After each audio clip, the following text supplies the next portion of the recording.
will. Well, the statement of our contractual rights.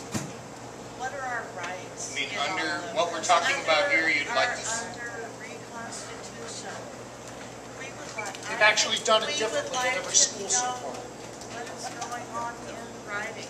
And also, I'm wondering, I may retire, but I may want to stick it out another year. Can they retroactively change retirement?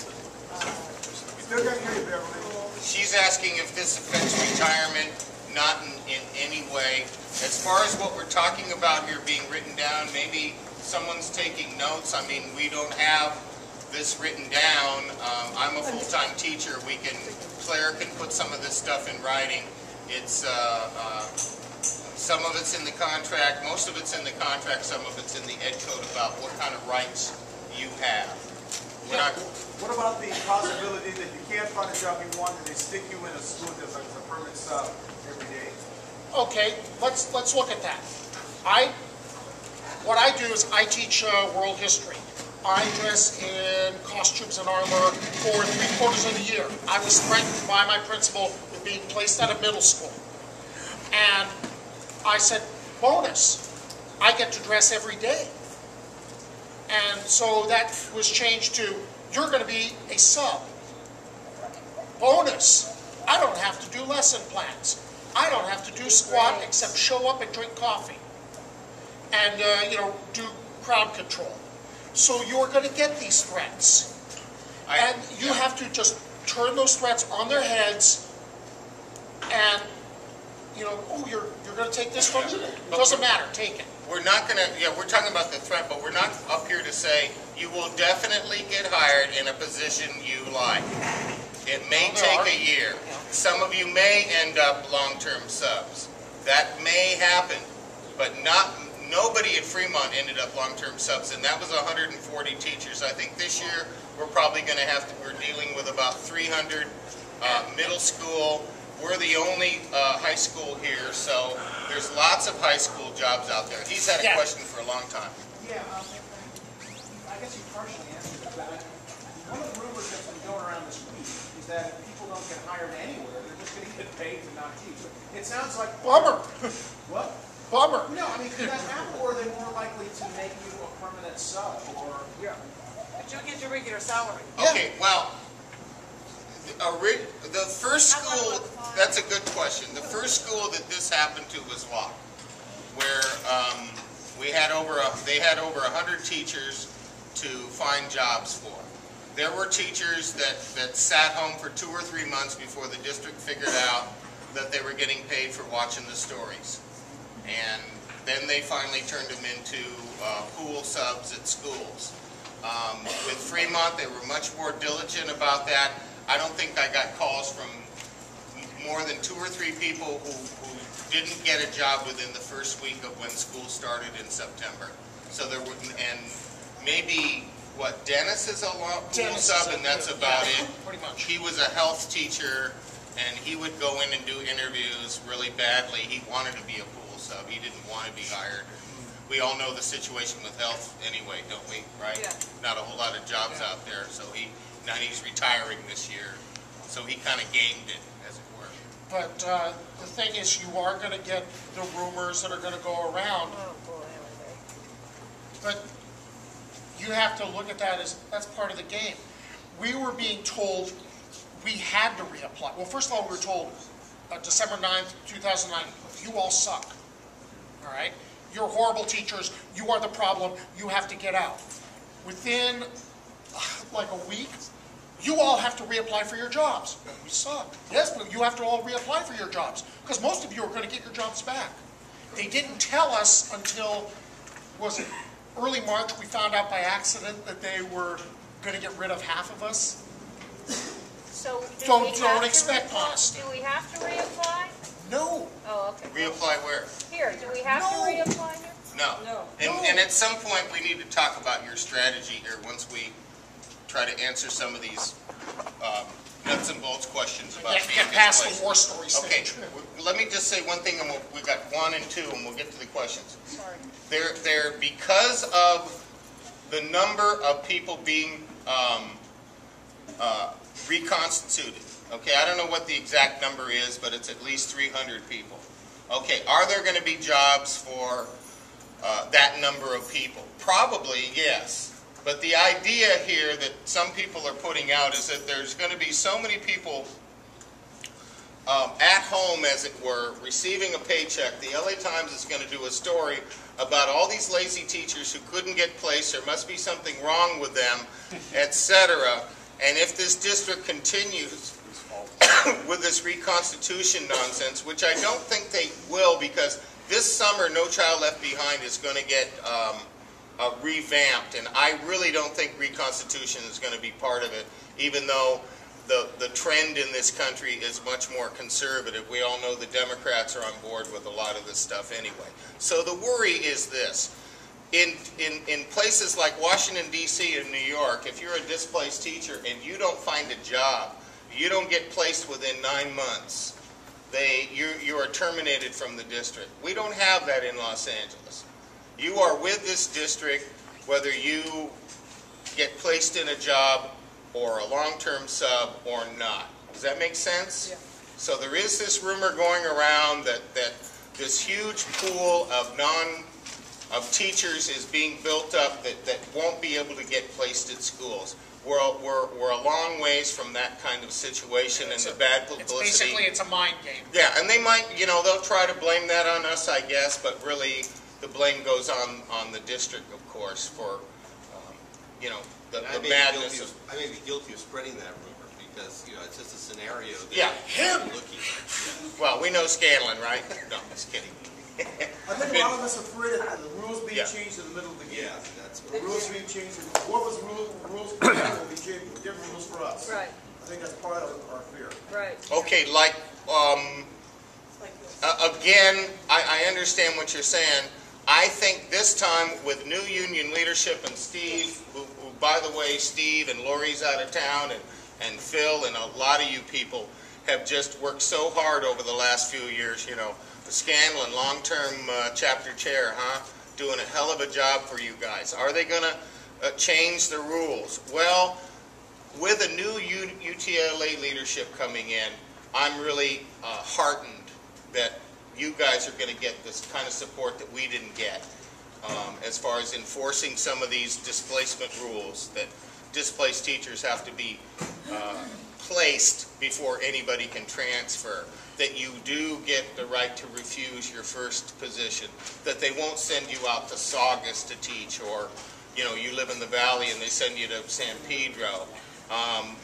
Really some of the worst, the most unhappy people were some career high school people who ended up over at a couple of the middle schools, and they weren't too happy with that. But then this year they're working to get transferred out and find another position, so they put up with it for a year. I know we had some numbers going. Claire, So you can. Claire, so Claire. you can transfer No, out. I'm not. No, sit down. But no, you Can I can't talk to transfer. her like this? I know her well. Yes. Claire. Listen, Claire, listen. Okay, we had, Thank you. and then we'll go to Mark. This all applies to, I'm sure, like a few of us, there's a handful of us on a temporary contract. So we don't even have a full contract with the district. How does that affect us? We're on a temporary contract. We have a probationary contract, a temporary contract. It's not probationary, it's temporary. It's only for a year. What? Who has a temporary contract? I do, and I know some colleagues here that And what do you teach? U.S. history. You have a temporary contract. Yeah, which means, what you explained to me means I get my benefits, I get a salary, but June 31st, I'm out of the job anyway. I'm sorry, you've thrown me for a loop. Let me talk to you afterwards, okay? Okay? Because I have a temporary contract. I think that's not, I've never heard of that, so somebody, Well, what I'm learning now, that's what the district told me when we got the RIF notices and I was reading the guide. There's even no temporary contract. right. So I have to send. You were riffed before?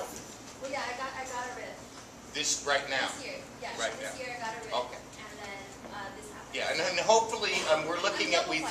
sometime this month, about half the RIFs are going to get rescinded. They do a May revise of the budget. And by the way, the district has at least a $600 million surplus. And by the way, just this last year, looking at the budget, not looking at all the different crazy categories they have a $140, $150 million budget just from this year, a surplus, which matches exactly what they saved by us taking furloughs. So why did we take furloughs? So that they could have a surplus. They're overstating their deficit.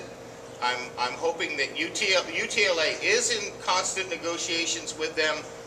They haven't brought it to a vote yet. I'm hoping they don't bring it to a vote because we don't believe that the district is in that kind of financial trouble right now, even though we know there's deep financial troubles.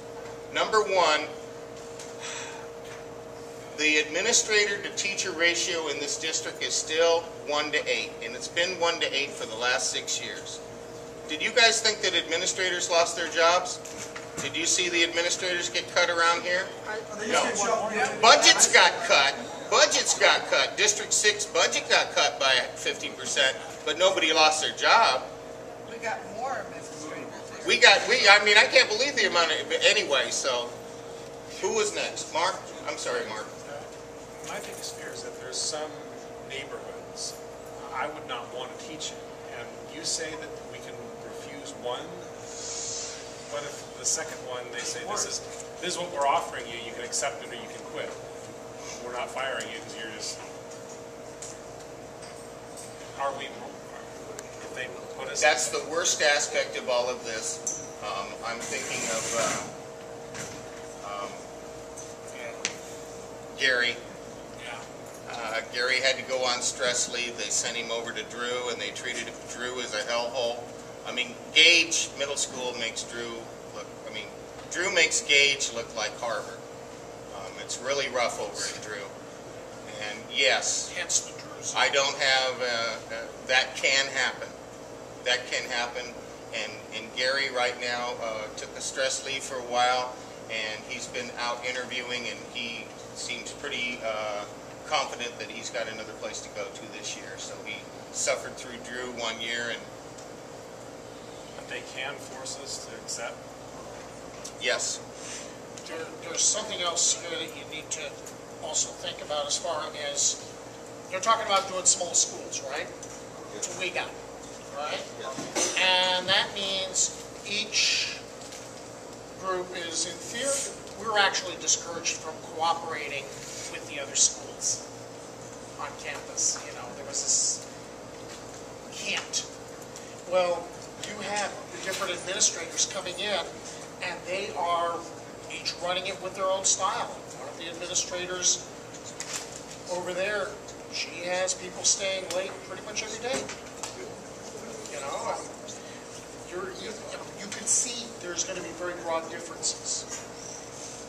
I really have to emphasize this. This is not going to be HP. We know that. Yeah, I mean, it's really... The kids don't, but we do. And it's painful, you know, because Matt was at Fremont like 25 years. I was there 16. And I was at the feeder school for 7 years before that. So it broke my heart to leave them. You know, it was a very, emotional experience. But, I was watching people that were applying for other jobs. I was going to be bound and determined to have to force the district to place me.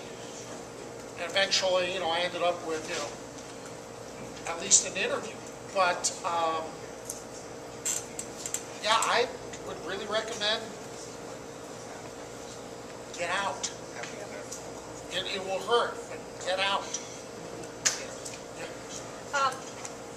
So I'm displaced and I'm not going to reapply. So the first day on B-Track in July, I show up at the school district and I sit there until they find me a job or I accept a position? Or see, and I don't even know about that part because I was on A-Track.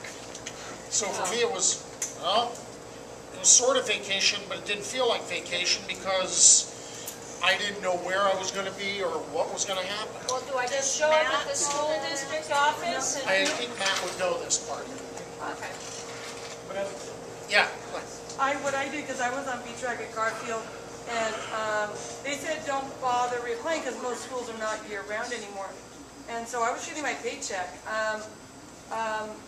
They keep paying you, and they didn't give us any information really in July. I wish that I had known. I would have enjoyed July a lot more, because I was like worried every day, what am I going to do? Now, it's kind of up in the air, but now it looks like I have to pay back all the time that I was not working in July and August. So right now, like starting like this Friday, I've got to work pretty much all of my vacation, subbing somewhere to make up for the time. That's what I understand. That's what they told me. So that's the only problem, Eddie. If you don't get placed, because I was on C-Track here, I showed up September 13th, 2 months late. So I've got payback time. So that could happen. and that's gonna be one of the things you're probably gonna, have to worry about is, remember, there's gonna be a lot of, bait and switch, and, it's mostly to get you to reapply. Principal will then say, look, we picked the cream of the crop, which means basically they picked anybody that, has had their spine removed. Now, Chuck, let's be real clear, because sometimes, how many of you were around in 92? Was it 92? 89. 89. I've been around too long. This isn't one of those, we struck, you didn't, we're never talking to you again. You decide to stay at HP, we still talk to the folks who stayed at Fremont.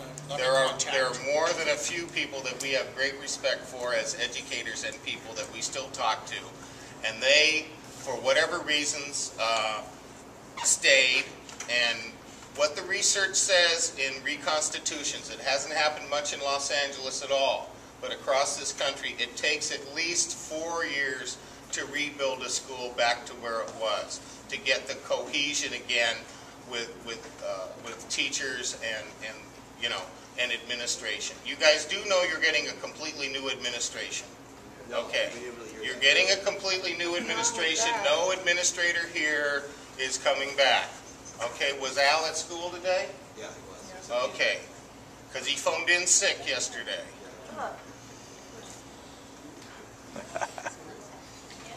Yeah, who's doing the hiring? Is it the new administration? No game. Good question. Well, let me tell you, the stories this is one of the reasons there were more people who were going to reapply at Fremont. And then when they heard how the interview process went, they went, I'm not going to humiliate myself like Parent, that. student, community member, list of written questions, and the principal said he had final say because he had, as he put it, told us really, it was a bright move on his part. He mentioned it to the school newspaper. It's because I have secret files on every teacher and confidential information, but I can't tell you what's there. I have in my hand a list of names of It may be different here at HB because they had a lot of lead time at Fremont. This started back in March. With you guys here, they've got 6 weeks to staff a school. And it may be a little bit different, but the interview process, I mean, I've heard retired teachers are going to ask, community members. I don't know how much your current administration will be involved in. It's just up in the air. There were also interviews that took place without an administrator present. Oh yeah, most of them. Two questions would get asked, and just shake the magic 8 ball, and okay, yeah, we like you. Or there's a black mark next to your name. Would you like the color red? Oh. There won't be time for a full interviewing process. I mean, that's what we just said at the meeting. What's that? Who were? I don't know what that means. Who were or who are? Who were they for you, and who are they likely to be? I did an interview. But you're saying there were parents, they were community members, they were students, they were Yes. truant students. I heard story I heard was there were truant Yes, students there who were. actually interviewed their teacher, Yes. but like routinely. It was, yeah, you see, it's still You unbelievable. never came to my class, yet you are interviewing me whether I get to return to Fremont or And not. whether I am a It good was teacher. more than absurd. So, but And you know, I can just tell you that I tried to talk to LaGrossa yesterday. She's not communicating much with UTLA. I would say that you can't blame the administrators here. You can't even blame LaGrossa and them. They're just, whatever you want to call them, this is straight from Daisy and Yoli's office, and they don't care how this plays out. If you could walk away from this year or this meeting knowing one thing, this isn't about our kids' education. No. It's not about academics. You already know this. This is about Daisy and Yoli. They work for the same people. This is about dismantling public education.